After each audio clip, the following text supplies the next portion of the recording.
Mark.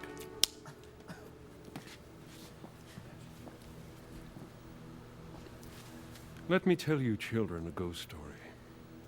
You love a good, scary ghost story, don't you? Well, once upon a time, there was a rickety old house and 3 lovely children. Sorry, I looked into the camera. Excuse me. Excuse me for that. Once upon a time, there was a rickety old house and 3 lonely children. Just before they went to bed one night, the gardener, he was staying late to get the night-blooming violets trimmed, and he told them that in town there was a terrible murderer loose. Someone who had disfigured, maimed, even eaten some of his victims. Some say he wasn't even living. He was a dead man. That night they had trouble sleeping. They tried and they tried. They all slept in one bed, warming each other's feet. Then in the middle of the night, they heard a sound. First it was distant.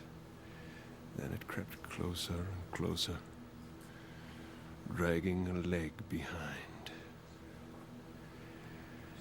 One of the children said, "It's him. It's the blood-sucking, murdering fiend that could be dead or might not be."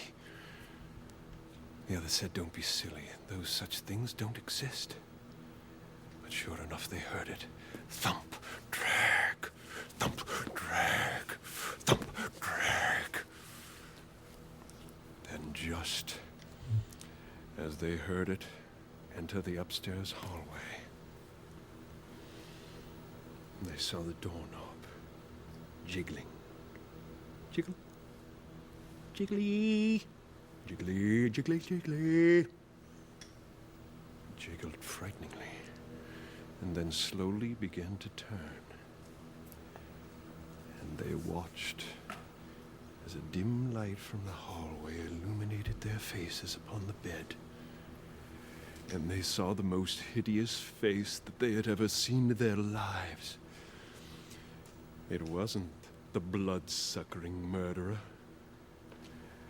It wasn't the man that could be dead or might not be. It was, in fact, the gardener. The hideous, disfigured face of the gardener who had taken the shears to his own skull, removed his face, because when you're dead, you cannot feel pain.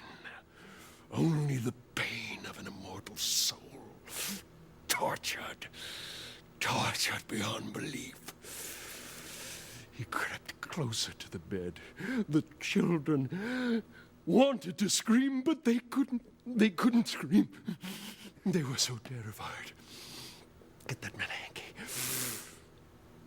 They held themselves and prayed for morning to come. And yet, morning never came, and the last thing they heard before they lost their lives was the voice of the tortured gardener, who said, quite tremblingly, "I am the ghost of Matter. Kiss my ass. It's a tomato."